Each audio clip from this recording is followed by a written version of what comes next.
The Unidentified Woman.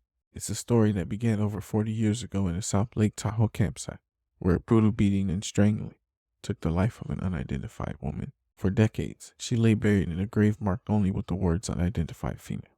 Meanwhile, her alleged killer roamed free, without a name or a face. But now, after all these years, they both have names: the victim, Patricia Carnahan, and the accused killer, Harold Carpenter. It was through investigative genetic genealogy that Carpenter's identity was finally covered, with law enforcement in Washington state matching his DNA from a rape kit in a separate crime he allegedly committed to the DNA recovered from Carnahan's murder scene. Carpenter had been accused in 1994 of raping a woman in Washington, and although charges were never filed, police took DNA from Carpenter, which sat in a warehouse for almost 30 years. It wasn't until this year that the sexual assault kit from the 1994 case was finally tested as part of the Washington State Attorney General's Sexual Assault Kit Initiative, which aimed to eliminate the state's sexual assault kit backlog. The DNA from the 1994 case was uploaded in FBS Nationwide Combined DNA Index System, or CODIS, where it was linked to the Carnahan case. And just like that, after all these years, the accused killer had finally been identified.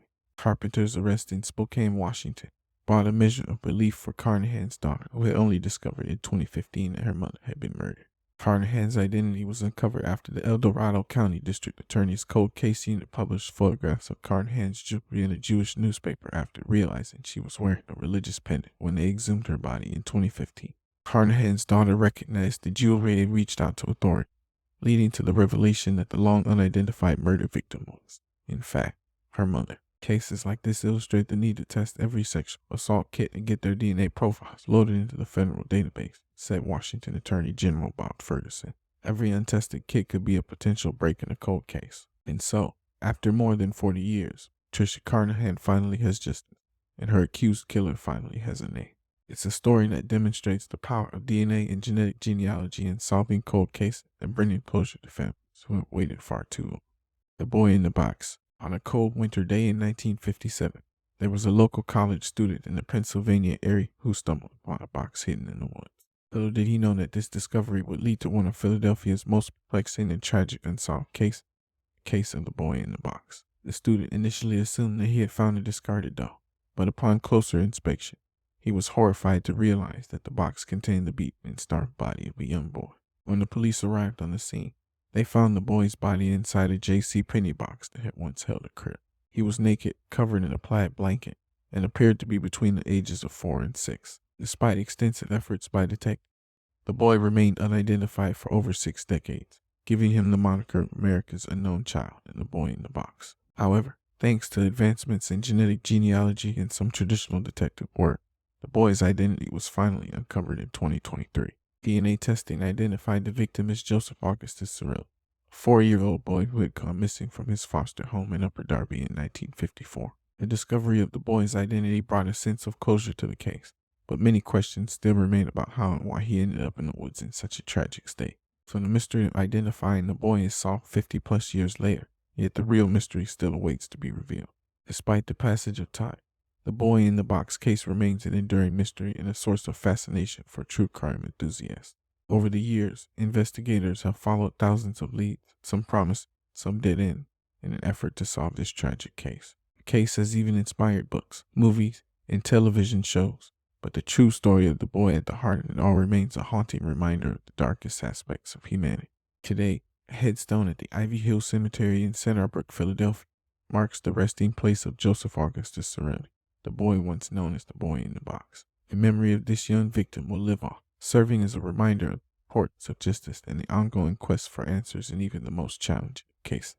Cathy Sue Swartz. On December 2, 1988, a friend found the lifeless body of Cathy Sue Swartz in her apartment, Riverside Apartments in Three Rivers, Michigan. Swartz, a mother of a 9-month-old daughter, had been sexually assaulted and stabbed over a dozen times. Her apartment was smeared with blood, and phrases like "I was here" were written on the refrigerator. Troy Daniel Schulte, her ex-boyfriend, was initially taken into police custody but was later released after passing a polygraph test. For years, the case remained unsolved until recent advancements in forensic genealogy helped investigators identify a suspect's family. Through DNA testing, fingerprinting, and interviews, Robert Waters was identified as the alleged killer. Although it is not clear how Waters is connected to Swartz of the Three Rivers area, he was a young man living there at the time of the murder. Waters was found in South Carolina and taken into custody for open murder after what cause was established. The case took many twists and turns over the years, and at one point, police were trying to track down a female person of interest.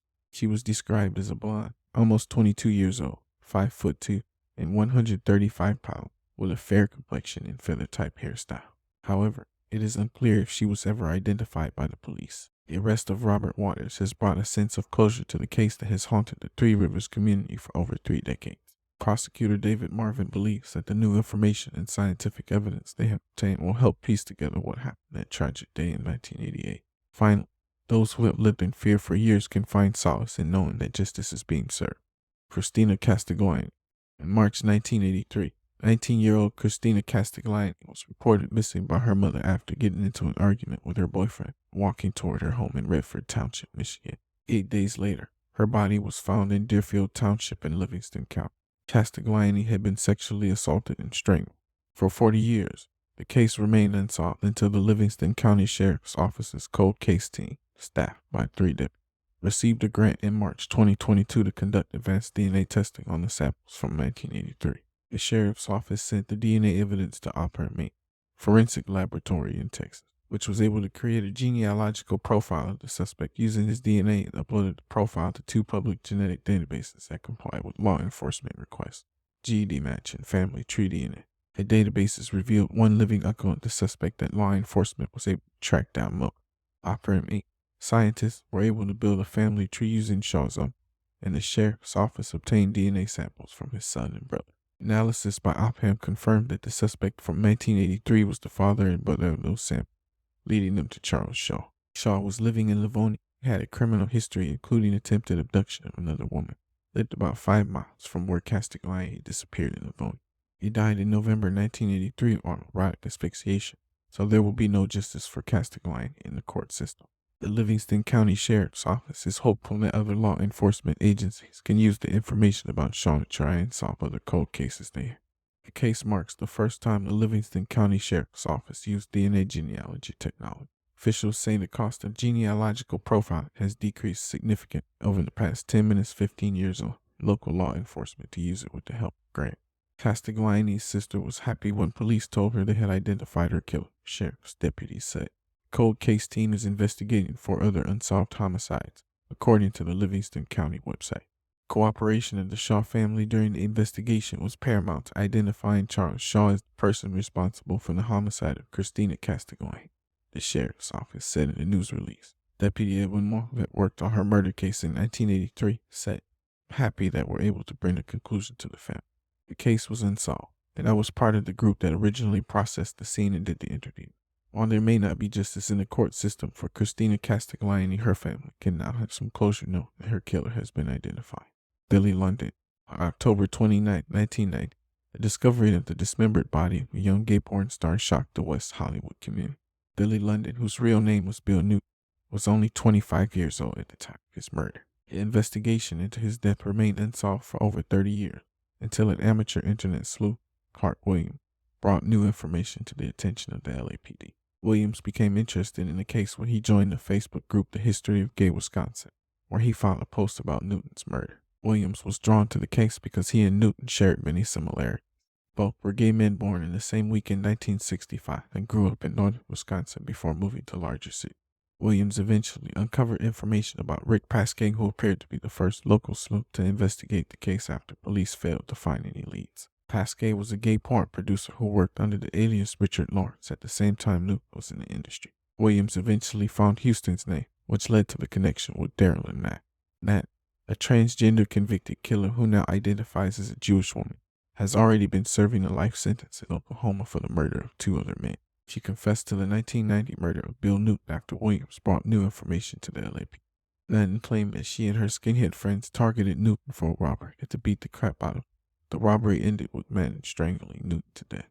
Confession from Madden has provided some closure for Newton's family, but they are still searching for answers about why Newton was targeted and where the rest of his body is, which has never been recovered. Newton's younger half-sister, Michelle Oliver, expressed her appreciation for the work of the detectives and sleuth who investigated her brother's death. She also noted that Madden will die behind bars, providing some sense of justice for Newton's murder. However, Oliver still wants to know more about her brother's life and what led to his tragic death.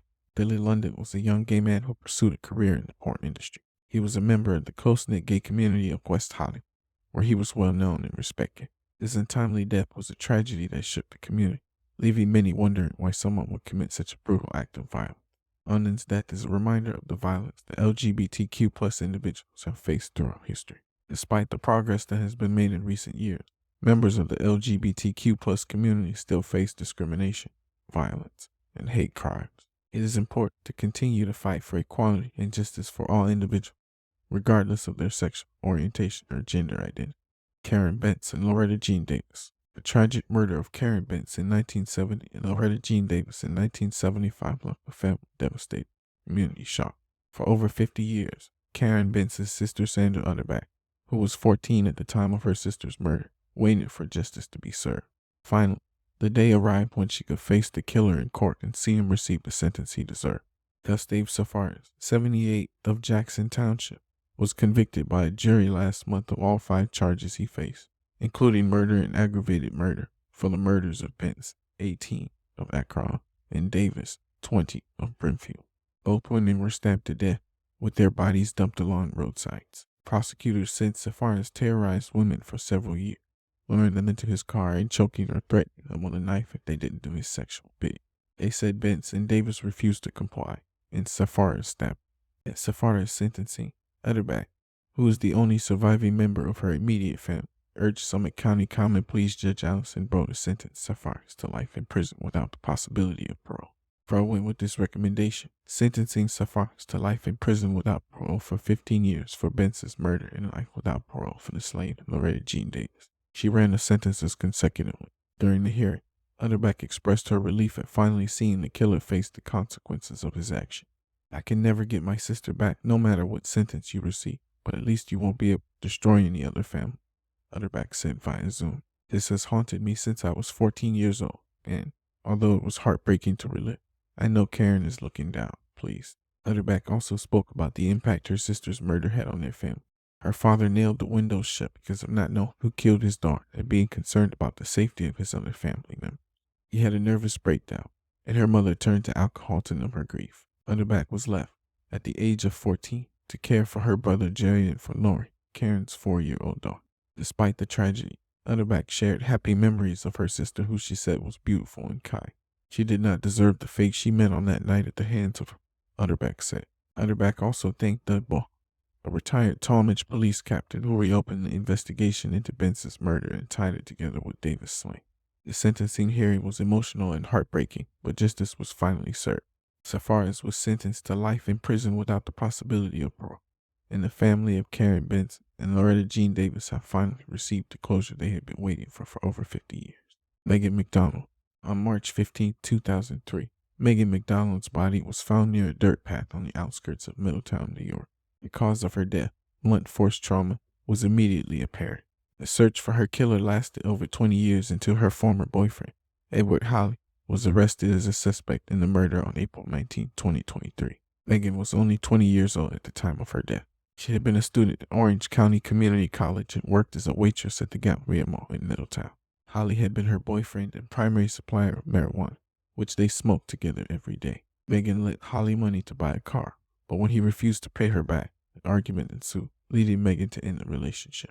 On March 14, 2003, Megan was seen driving away from a friend's birthday party shortly after midnight. Witnesses saw Holly and Megan driving through an apartment complex in separate cars. Holly's purple Honda Civic, known as the loudest car in town, was especially memorable. Both cars stopped, and Holly climbed into Megan's car, a white Mercury sedan. The next day, Megan didn't show up for her noon shift at the American Cafe in the Galleria Mall. Her family and friends became concerned. 2 days after her body was found, her car was discovered and towed to state police headquarters in Middletown, where forensic evidence indicated a vicious assault. Over the course of the investigation, state police detectives interviewed hundreds of, some as far away as Florida. They enlisted help from local police, county law enforcement, and the FBI.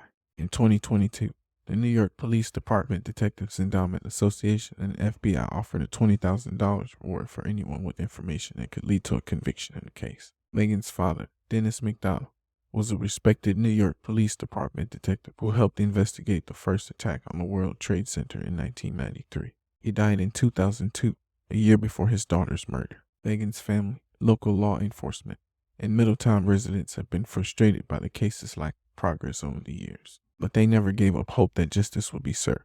Now, over 20 years later, Holly is behind bars, and Megan's family can finally find some closure. The coward who killed our beloved Megan more than 20 years ago is where he belongs, in jail, said Karen Whalen, Megan's sister. The arrest and murder charges are a dramatic step in a case that has haunted the community for so long. And while it may have taken 2 decades, justice has finally been served for Megan Mcdonald. Rita Curran. On a day in July 1971, Rita Curran's life was brutally taken from her. Her roommate found her strangled to death in her room in Burlington, Vermont. The investigation into her murder proved to be difficult, and despite efforts by police at the time, the case remained unsolved for over 50 years. But in 2019, Detective LT James Tribe reopened the case and decided to take a new approach. Instead of working alone, he treated the crime as if it had just been committed, bringing in a team of detectives and expert technicians to review and discuss it. They began retesting evidence and decided to analyze DNA using genetic genealogy, a process that uses DNA databases for genealogy research to identify possible family members of a person whose DNA is unmatched.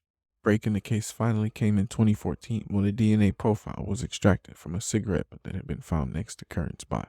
Though the profile was submitted to a national criminal database for DNA, no matches were made. That meant the person with that DNA likely never had genetic material entered into the database, possibly because the person didn't have a felony conviction. An outside genetic genealogy expert then concluded that the cigarette DNA had strong connections to relatives of William DeRue, the man who lived in Curran's Burlington apartment building, both on the paternal and maternal sides. DeRue's had died of a drug overdose in San Francisco in 1986, police said.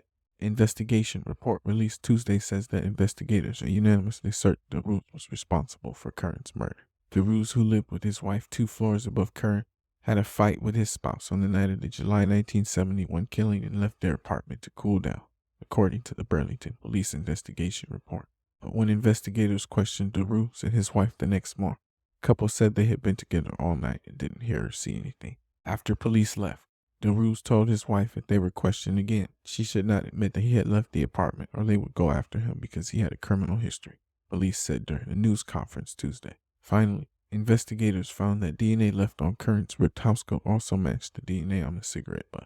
Investigators re-interviewed DeRue's then wife, who admitted that she had lied about his alibi. At the news conference, acting Burlington Police Chief John Merritt said the day was filled with mixed emotion. He expressed gratitude to the family that had been through an incredible ordeal for more than half a century and said that the case is now closed. Thanks to advances in DNA technology and genetic genealogy, justice has been served for Rita Curran. Donna Macho. It's a story that starts in 1984 and lasted nearly 4 decades, puzzling investigators for years. Donna Macho was only 19 years old when she disappeared from her family home in East Windsor, New Jersey. Her family reported her missing on February 26, 1984, and despite an extensive search, no trace of her was found. It wasn't until more than a decade later, on April 2, 1995, that her skeletal remains were discovered in a wooded area in Cranberry. Dental records were used to positively identify her. For years, the case remained cold until it was reopened in late 2022 at the request of Mercer County Prosecutor Angelo Onofre. The case was presented to the Central Regional Cold Case Task Force, part of the Cold Case Network in the Office of Public Integrity and Accountability within the Office of the State Attorney General. Investigators resubmitted all viable evidence, including DNA evidence and fingerprints, to the New Jersey State Police Central Regional Laboratory. With the help of cutting-edge technology not available in 1984, they were able to determined that Nathaniel Harvey, who died in prison in November 2020, was the man who killed Macho in 1984. Harvey had been arrested in connection with several sexual assaults and a related murder in the Windsor Plains area around the time that Macho went missing. He typically entered unlocked houses where he would rape young women. Although Harvey was considered a possible suspect in Macho's sexual assault and murder, the case went cold due to a lack of evidence. But technology advanced, and semen found in Macho's bedroom during the initial investigation in 1984 was re-examined using present-day DNA technology. This led investigators to conclusively link Harvey to the crime. Further examination of Macho's remains during the cold case investigation determined that a head injury caused her death, though it was not conclusively a gunshot wound.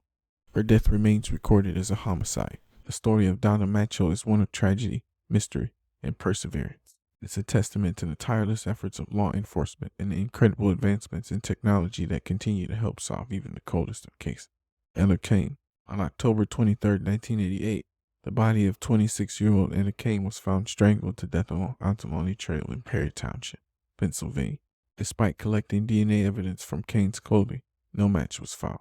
2 years later, an anonymous letter signed by a concerned citizen was sent to the Reading Eagle newspaper, containing intimate details about Kane's murder. The saliva-sealed envelope of the letter was tested for DNA, which matched the DNA found on Kane's clothing. Fast forward to the present day, genetic genealogy testing completed by Paraben Nanolabs has identified Scott Grimm as a possible suspect. However, Grimm had passed away in 2018 of natural causes at the age of 58. He would have been 26 at the time of Kane's murder. Police obtained a direct sample of Grimm's DNA and compared it to the DNA profile found on the letter's envelope and on Kane's clothing. The results showed that Grimm's DNA profile was on all of those acts. Officials said that Grimm did not appear in the FBI's combined DNA index system, launched in 1998.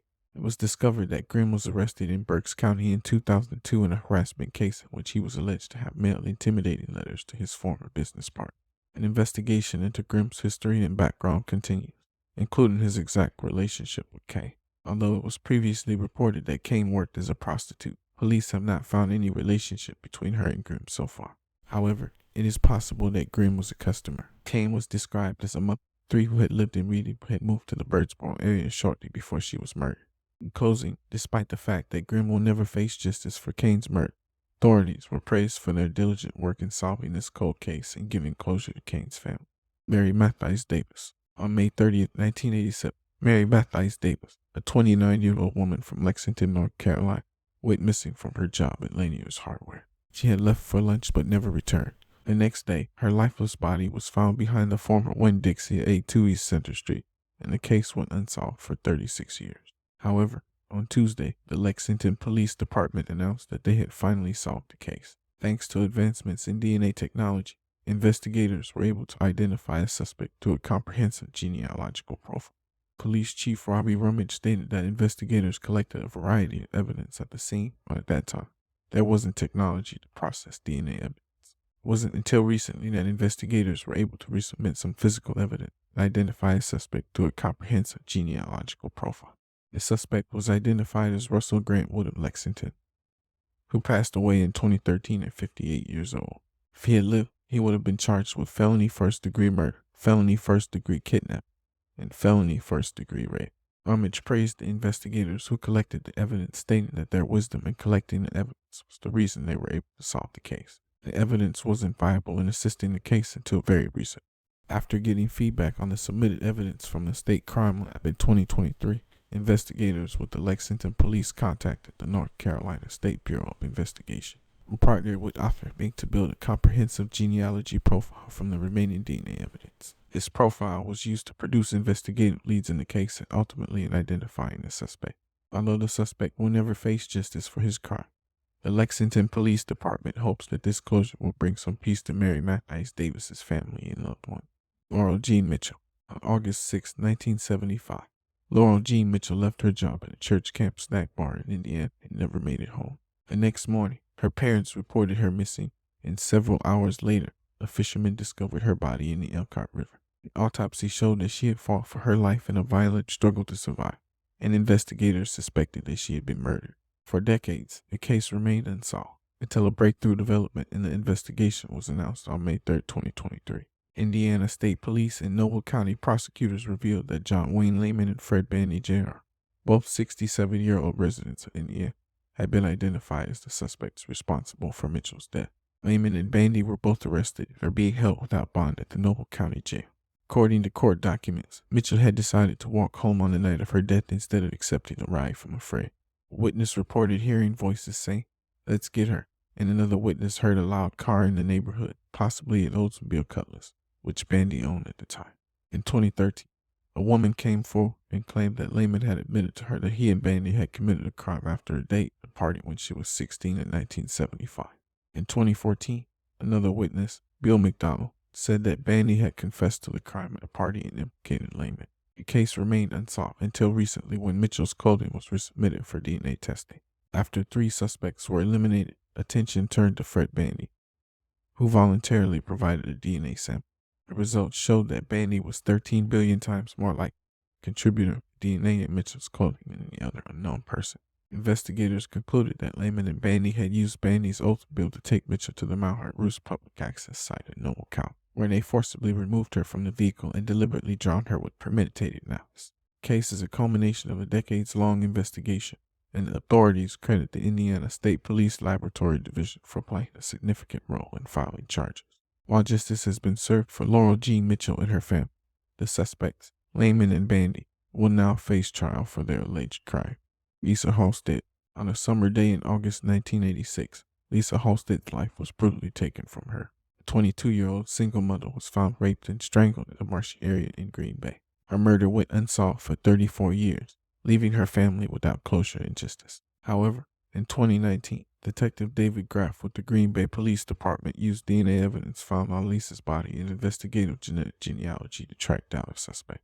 In October 2020, Lou Archie Griffin was arrested and charged with first-degree murder. But in January 2023, Griffin's attorney pleaded down to a lesser charge of homicide by reckless conduct, Class C felony that carries a maximum sentence of 10 years in prison. On March 27, 2023, 67-year-old Griffin was sentenced to the maximum penalty available under the law in 1986, which was 10 years in prison. Despite finding closure in the court, Lisa's family felt they were faced with a gross injustice. The outdated sentencing laws of 1986 allowed Griffin to be released after serving 2/3 of his sentence, and he was granted 2.5 years of time served, making him eligible for parole in less than 6 months. 6 members of Lisa's family took the stand to deliver impact statements to the court, expressing their grief and outrage. Jeremy Halstead, Lisa's son, was only 5 years old when his mother was murdered. He said, "I'm happy the court process is done, and we do have a name and face for the person who murdered my mother." However, Lisa's sister, Susan Halstead, called the situation revolting and said, "For us being in 2023 and having to bounce back to 1986 where he's gone 10 years. It's revolting. It is disgusting. Due to the case being pleaded down to a lesser charge before it went to trial, Griffin's maximum prison sentence was only 10 years. If convicted today of the same crime, Griffin would have served a maximum of 40 years. Brown County District Attorney David Lise called it a compromised out because of the decades that Lisa's case went cold and hearsay testimony that was admissible in court accusing another man of the crime. Lisa's family believes that amending the United States Constitution to follow current sentencing in homicide cases is the only way to ensure that no other family goes through the same injustice they faced in court. Despite the long road ahead, they vow to continue to honor Lisa's memory and fight for justice in other cold cases. It has been 13,377 days since Lisa's death, and they will continue to count until the day the law is changed. Marselina Liza. On December 31st, 2002, 2-year-old Marselina Liza passed away in hospital care. The cause of death was initially ruled as blunt force head trauma. Marselina had a case filed with the Florida Department of Children and Families Care, and her mother, Mary Jean Liza, did not have primary custody. Mary Jean was granted an extended overnight stay with the child by DCF when the unnamed primary guardians went on vacation. On December 29th, Mary Jean's sister had said that Marselina was safe and healthy. The next day, Mary Jean was left alone with the child. Later, a witness saw that Marselina was lethargic and unresponsive. Mary Jean said that the girl was sick but had not received medical treatment. After Mary Jean took Marselina for a diaper change, the girl had a seizure and stopped breathing.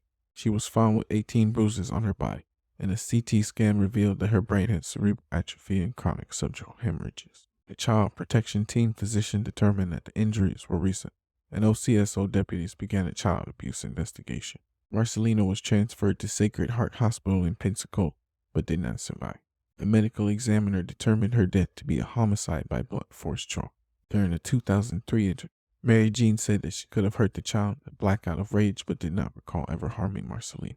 The case remained unsolved until 2021 when a new medical examination was conducted. Medical examiners confirmed the death to be a homicide but determined the cause to be shaken baby syndrome. OCSO secured a warrant for Mary Jean, and she was taken into custody in California in September 2022 for her daughter's death 20 years ago. Marselina's case is a tragic example of the devastating effects of shaken baby syndrome.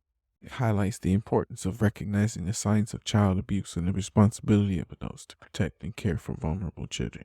Mary Jean is scheduled for a pretrial conference on February 13, 2023, and justice for Marselina may finally be served. The Somerton man.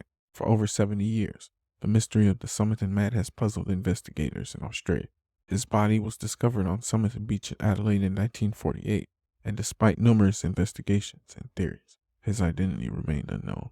That is until now. Biomedical engineer and Professor Derek Abbott and genetic genealogist Colleen Fitzpatrick have finally pieced together the mystery using forensic genealogy, recent advancements in extracting DNA from rootless hair, historical document. Their investigation led them to a distant cousin on the Somerton Man's paternal side, and they eventually identified him as Carl Wood, an electrical engineer and instrument maker born in Victoria in 1905. The Somerton Man's case has been the subject of numerous theories, including those involving espionage, smuggling, and betrayal. However, the breakthrough by Abbott and Fitzpatrick has ruled out some of the more outlandish theories. The Somerton Man was found with an unused train and bus ticket, some chewing gum, cigarettes, a box of matches, and a scrap of paper in his pockets that read "Tam Shud," which means completed in Persian.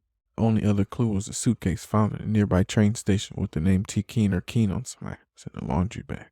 The breakthrough came thanks to recent advancements in extracting DNA from rootless hair, which allowed the researchers to gather enough information to launch a full-fledged search. They discovered a distant cousin on the Somerton Man's paternal side using GED Match, the genealogical research service. They then created a family tree of almost 4,000 people and eventually discovered Carl Webb, who had no date of death or documents. The case of the Somerton Man has fascinated and stumped investigators for decades at Abbott, and Fitzpatrick's breakthrough brings us closer to finally uncovering the truth about his life and death. Although the identity of the Somerton Man has been confirmed, there are still unanswered questions about his life, why he ended up on Somerton Beach that day. Nevertheless, this breakthrough is a significant step towards finally solving one of Australia's most infamous cold cases.